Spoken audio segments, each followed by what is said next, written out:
राष्ट्र सह्याद्री, आवाज जनतेचा, प्रयत्न जनहिताचा.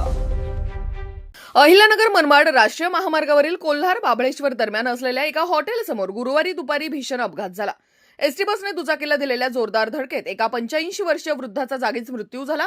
भाऊसाहेब किसन देठे, वय वर्ष 85, राहणार कुरणपूर, तालुका श्रीरामपूर असे मृत वृद्धाचे नाव आहे. मिळालेल्या माहितीनुसार भाऊसाहेब देठे हे त्यांच्या TVS लुना दुचाकीवरून प्रवरानगर येथे एका विवाह समारंभासाठी जात होते.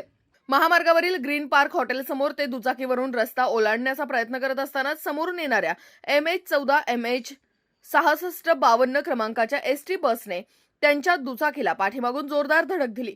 ही धडक इतकी भीषण होती की भाऊसाहेब देठे यांना गंभीर दुखापत झाल्याने घटनास्थळीच मृत्यू झाला.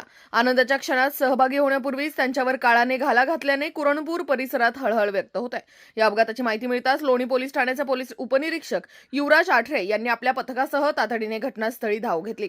पोलिसांनी घटनास्थळाचा पंचनामा करून मृतदेह पुढील कायदेशीर कार्यवाहीसाठी शासकीय रुग्णालयात पाठवला आहे. या भीषण अपघातामुळे अहिल्यानगर मनमाड महामार्गावरील वाहतूक काही काळासाठी पूर्णपणे विस्कळीत झाली होती. मात्र पोलिसांनी घटनास्थळी पोहोचून अपघातग्रस्त वाहने बाजूला करत वाहतूक पुन्हा सुरळीत केली. याबाबत अधिक तपास लोणी पोलीस करत आहेत. राष्ट्र सह्याद्री न्यूज साठी प्रतिनिधी योगेश कडसकर, बाबळेश्वर. राष्ट्र सह्याद्री, आवाज जनतेचा, प्रयत्न जनहिताचा.